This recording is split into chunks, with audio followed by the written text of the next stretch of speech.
जय हिंद। आप सभी का स्वागत है आपके अपने YouTube channel all talent institute में। दोस्तों आज की इस वीडियो में बात करने वाले हैं क्लास 12 का हिंदी में चैप्टर नंबर 1।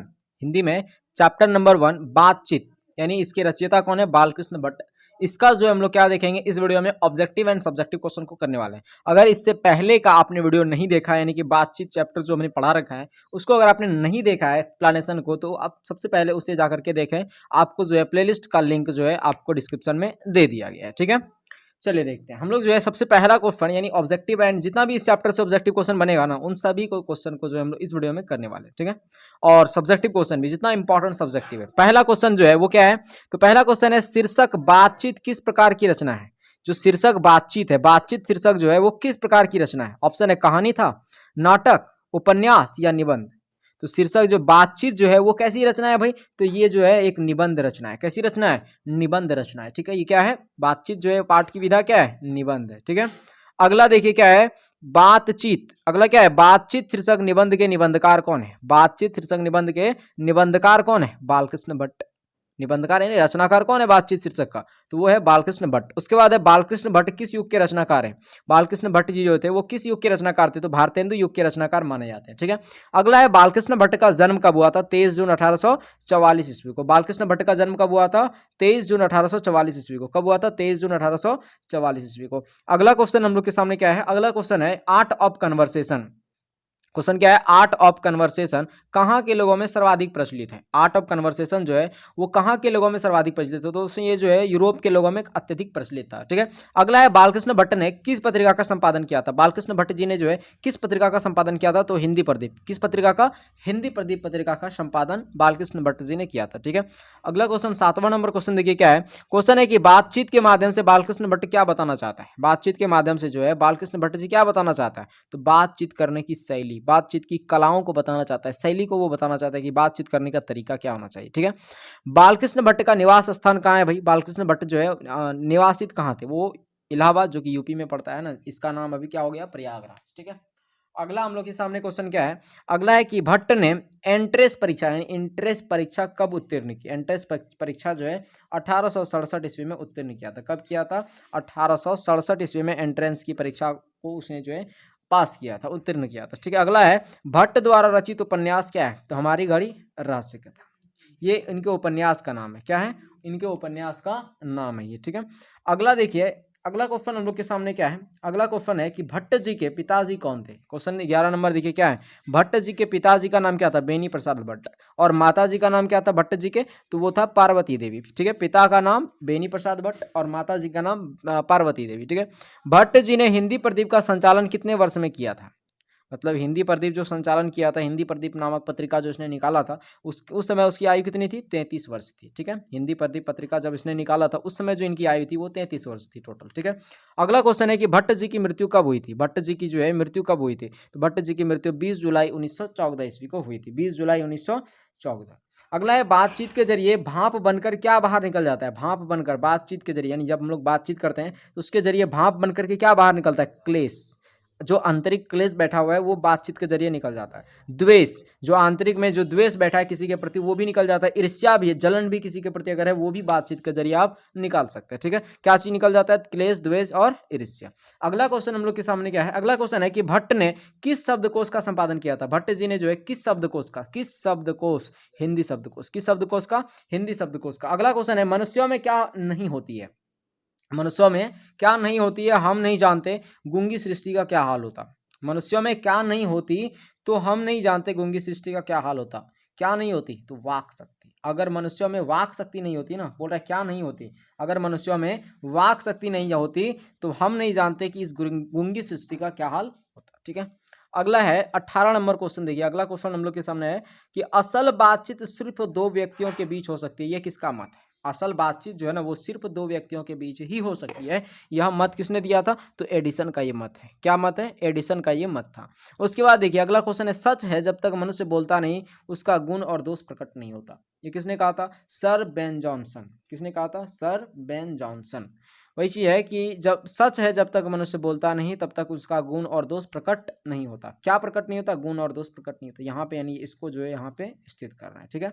अगला क्वेश्चन 20 नंबर क्वेश्चन देखिए हम लोग के सामने क्या है। 20 नंबर क्वेश्चन दे रखा है कि रॉबिन्सन क्रूसो, क्या है? रॉबिन्सन क्रूसो कितने वर्षों तक मानव का मुख नहीं देखे थे? तो 16 वर्षों तक। क्यों भाई? क्योंकि ये पानी के जहाज के अंदर ही स्थित है। 16 वर्ष तक किसी भी मनुष्य के मुख को नहीं देखे थे, ना तो किसी के मुख से ये बात सुने थे, ठीक है। एक भी शब्द नहीं सुने थे। भाई पानी के अंदर है तो कौन सा मनुष्य वहां जाएगा भटकने के लिए। उसके बाद है भट्ट जी ने लगभग कितने निबंध लिखे थे? तो 1000 से भी अधिक निबंध इन्होंने लिखे थे, और जबकि जिसमें 1000 के आसपास जो है क्या था, मतलब प्रसिद्ध था, अति प्रसिद्ध था। उसके बाद है मनुष्य की बातचीत का उत्तम तरीका क्या है? मनुष्य जो बातचीत करता है उसका उत्तम तरीका क्या हो सकता है? तो अवाक होकर अपने से बातचीत करना, यानी चुप रह करके बस अपना बातचीत करना, अपने आंतरिक मन से बात करना, ये मनुष्य के बातचीत का उत्तम तरीका है। अगला है भट्ट जी किस काल के रचनाकार हैं? अभी आपने देखा किस युग के, तो वो था भारतेंदु युग। कौन? भट्ट जी, यानी कि बालकृष्ण भट्ट जी, ठीक है। तो बालकृष्ण भट्ट जी जो है किस युग के अगर पूछा जाए तो भारतेंदु युग, और किस काल के पूछा जाए तो आधुनिक काल, ठीक है। अगला क्वेश्चन है कि कौन सा उपन्यास, क्वेश्चन है कौन सा उपन्यास भट्ट जी द्वारा रचित है?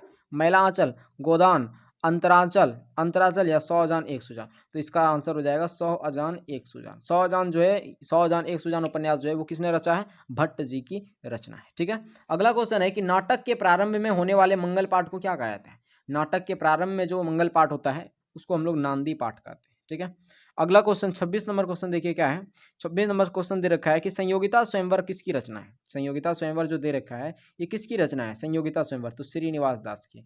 और दमयंती स्वयंवर किसकी रचना है? तो बालकृष्ण भट्ट की। अब देखिए यहाँ पे स्वयंवर और स्वयंवर ये दोनों में बड़ा कंफ्यूजन होता है काफी सारे स्टूडेंट को। संयोगिता स्वयंवर कई बार जो है बालकृष्ण भट्ट का रचनाकार बताया जाता है, और कई बार दमयंती स्वयंवर के रचनाकार जो है श्रीनिवास दास जी को बताया जाता है। तो यहाँ पे काफी सारा कठिनाई होता है, तो हम आपको एक ट्रिक बताते हैं जिससे आपको बहुत असली तरीके से याद हो जाएगा।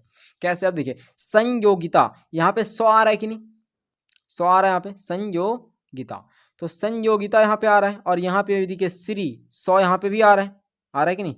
100 यहाँ पे भी आ रहा है, श्री सरी, तो 100 पहले आ रहा है कि नहीं? श्रीनिवास दास, तो श्रीनिवास दास संयोगिता स्वयंवर। तो ये संयोगिता स्वयंवर के रचनाकार, इसको आप ऐसे याद रख सकते हैं कि 100 से संयोगिता स्वयंवर और 100 से श्रीनिवास, श्रीनिवास, 100 आ रहा है ना श्रीनिवास। जैसे देखिए यहाँ पे ट्रिक यहाँ पे लिख दिया श्रीनिवास, ऐसे भी लिख सकते हैं इसको। ये अलग बात है कि आप गलत वर्ड मीनिंग लिखें, लेकिन हाँ याद करने का एक तरीका है, ठीक है। अगला है दमयंती स्वयंवर, तो भाई इसका तो याद रखना ही पड़ेगा, बालकृष्ण भट्ट है ना। जब दोनों में कंफ्यूजन है, एक तो अगर आपको याद रहेगा मतलब याद तो रखना ही पड़ेगा, लेकिन कंफ्यूजन जब हो तो वो तरीका आपको अपनाना है, ठीक है। अगला है कि संवाद में सबसे महत्वपूर्ण क्या है? तो आत्मीयता। संवाद में सबसे महत्वपूर्ण क्या आता है? आत्मीयता, यानी अपने आप से बातचीत करना, ठीक है। आप इसका एक यहाँ से स्क्रीनशॉट ले सकते हैं। अब हम लोग अगला देखते हैं। देखिए अब ऑब्जेक्टिव हम लोग के सामने क्या है। अगला क्वेश्चन 29 नंबर देखिए क्या है। दे रखा है कि भट्ट जी को किसने अंग्रेजी साहित्य के एडिशन और स्टील का श्रेणी में रखा है? भट्ट जी को जो है ना किसने अंग्रेजी साहित्य के एडिशन और स्टील के श्रेणी में रखा है? तो आंसर है रामचंद्र शुक्ल। किसने रखा था? रामचंद्र शुक्ल जी ने जो है भट्ट जी को, यानी बालकृष्ण भट्ट जी को अंग्रेजी साहित्य के, कौन सा साहित्य के? अंग्रेजी साहित्य के एडिशन और स्टील की श्रेणी में रखा था। किसको? भट्ट जी को। किसने रखा था? रामचंद्र शुक्ल जी ने। अगला है कि रॉबिन्सन क्रूसो ने 16 वर्ष बाद किसके मुख से एक बात सुनी थी? फ्राइडे के मुंह से। बताए थे ना 16 वर्ष तक ये जो है पानी के अंदर ही थे, तो 16 वर्ष के बाद जो है फ्राइडे के मुंह से जो है इन्होंने क्या सुना था? एक बात सुना था, ठीक है। अगला है कि भट्ट की रचना कौन सी इनमें नहीं है, यानी बालकृष्ण भट्ट जी की रचना इनमें से कौन नहीं है? नूतन ब्रह्मचारी इसकी रचना है, 100 अजान 1 सुजान इसकी रचना है, सद्भाव का अभाव इसकी रचना है, परीक्षा गुरु इसकी रचना नहीं है। तो डी नंबर आंसर हो जाएगा कि इसकी रचना परीक्षा गुरु नहीं है। अगला क्वेश्चन देखिए 32 नंबर क्वेश्चन क्या है। क्वेश्चन है कि बातचीत से मन किस प्रकार हो जाता है? तो हल्का और स्वच्छ हो जाता है, सार गर्भित हो जाता है, एकदम पूर्ण रूप से हल्का हो जाता है, ठीक है। जो भी भड़ास होता है वो बातचीत के जरिए क्या हो जाता है? मन से बाहर निकल जाता है। उसके बाद है बोलने से ही मनुष्य के रूप का साक्षात्कार होता है। ये किसने कहा था? ये किसने कहा था? बेन जॉनसन ने। बोलने से ही मनुष्य के रूप का साक्षात्कार होता है, ये किसने कहा था? बेन जॉनसन ने कहा था, ठीक है। यहाँ तक आपका ये टोटल 33 ऑब्जेक्टिव इसमें से निकला आपका, ठीक है। और देखिए और शॉर्ट एंड लॉन्ग क्वेश्चन जो आपको पूछा जाएगा, लॉन्ग क्वेश्चन तो एक ही यहाँ से पूछता है, और वो भी जो है एक ही तरह पे पूछता है आपका, सच है जब तक मनुष्य बोलता नहीं, यही तो आपको पूछा जाएगा जो हम 6 नंबर में दिए हैं, यही तो अधिकतर लॉन्ग में पूछा जाता है, ठीक है। तो लॉन्ग एंड शॉर्ट क्वेश्चन को अब हम लोग देख लेते हैं यहाँ पे। चलिए क्या है क्वेश्चन हम लोग के सामने, ध्यान से देखिएगा। क्वेश्चन है अगर हमें वाक शक्ति ना होती तो क्या होता? ये है ना क्वेश्चन, अगर हमें वाक शक्ति ना होती तो क्या होता। देखिए क्या है, अगर हमें वाक शक्ति ना होती तो क्या होता। क्या लिखा है, अगर हमें वाक शक्ति ना होती तो पूरी सृष्टि क्या होती, गूंगी प्रतीत होती। अब जाहिर सी बात, अगर वाक शक्ति नहीं है, बोलने की क्षमता नहीं है, तो पूरा सृष्टि कैसा होगा, गूंगा प्रतीत होगा। पूरा सृष्टि में जो है एकदम जो है जानवरों की भांति जो है लोग वहाँ क्या करेगा, अपने अनुभव को जो है बस नेत्र के माध्यम से, आंख के माध्यम से अपने अनुभव और कष्ट को जो है आंखों के माध्यम से बताएगा, जिसमें कि काफ़ी सारा लोग समझ भी नहीं सकता है, ठीक है। और काफ़ी ज़्यादा कठिनाई भरा दुनिया में मतलब व्यक्तित्व का जीवन हो जाएगा, ठीक है। तो वही बोल रहा है कि अगर हमें वाक शक्ति ना होती तो क्या होता, बोलने की शक्ति ना होती तो क्या होता। अगर हमें वाक शक्ति ना होती तो पूरी सृष्टि जो है गूंगी प्रतीत होती। मनुष्य को अन्य शक्तियों में वाक शक्ति क्या है, प्रमुख है। इसी वाक शक्ति के कारण उनमें वार्तालाप होता है।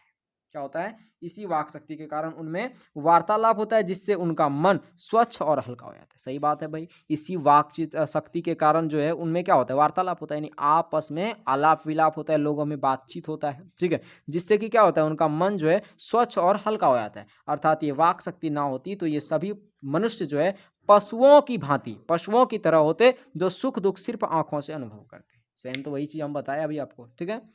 तो आप इसका जो चाहें तो लिखते जाइए साथ ही साथ, ठीक है, या फिर समझ लीजिए पहले फिर लिखिएगा।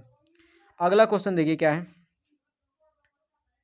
देखिए क्वेश्चन है हम लोग के सामने कि बातचीत के संबंध में बेन जॉनसन के क्या विचार हैं। बातचीत के संबंध में बेन जॉनसन के क्या विचार हैं।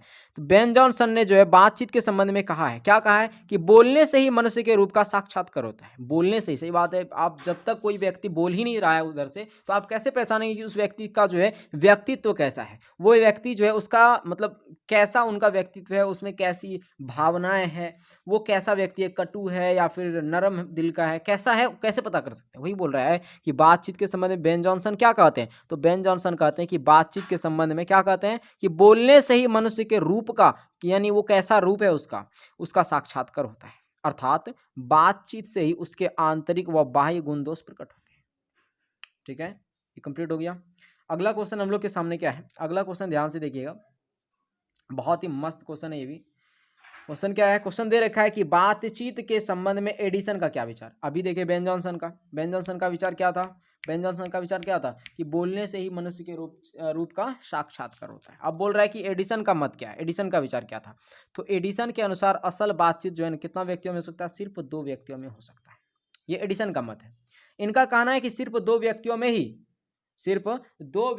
ही दिल की बात एक दूसरे के सामने खोलते हैं तथा 3-4 व्यक्ति की उपस्थिति में बातचीत की धारा बदल जाती है। सही बात है भाई, अगर दो दोस्त के साथ हैं, अगर आप एक आपका दोस्त, ठीक है, तो वहां पे आपका जो है पूरा एकदम दिल खोल के रख देते हैं उसके सामने, मतलब अपनी आंतरिक बातों को भी उनको बता देते हैं। लेकिन अगर 3-4 जब दोस्त होते हैं, जब 3-4 व्यक्ति उपस्थित रहता है कहीं ना, तो आप बातचीत की धारा को ही बदल देते हैं।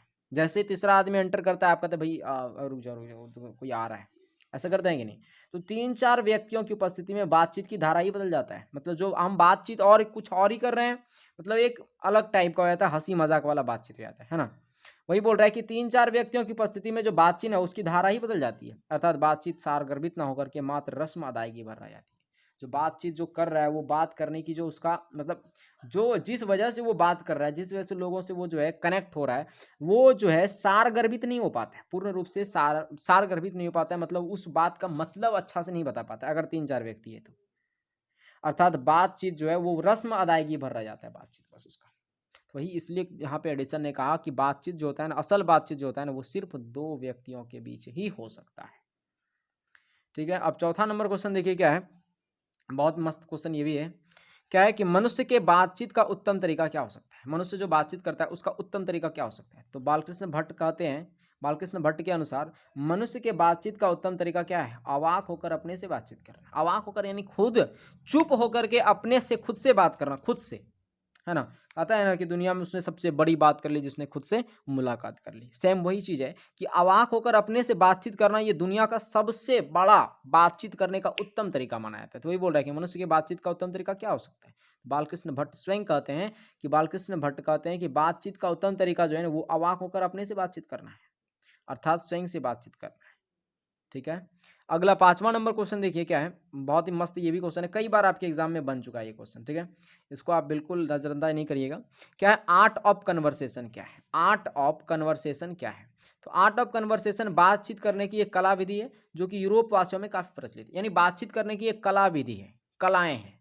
ये कला कहाँ प्रचलित है? तो यूरोप वासियों में काफी ज्यादा प्रचलित है, ठीक है। और इसकी जो शोभा है ना, पूर्ण शोभा जो है काव्य कला, इसकी जो पूर्ण शोभा है काव्य कला प्रवीण विद्वत मंडली में है।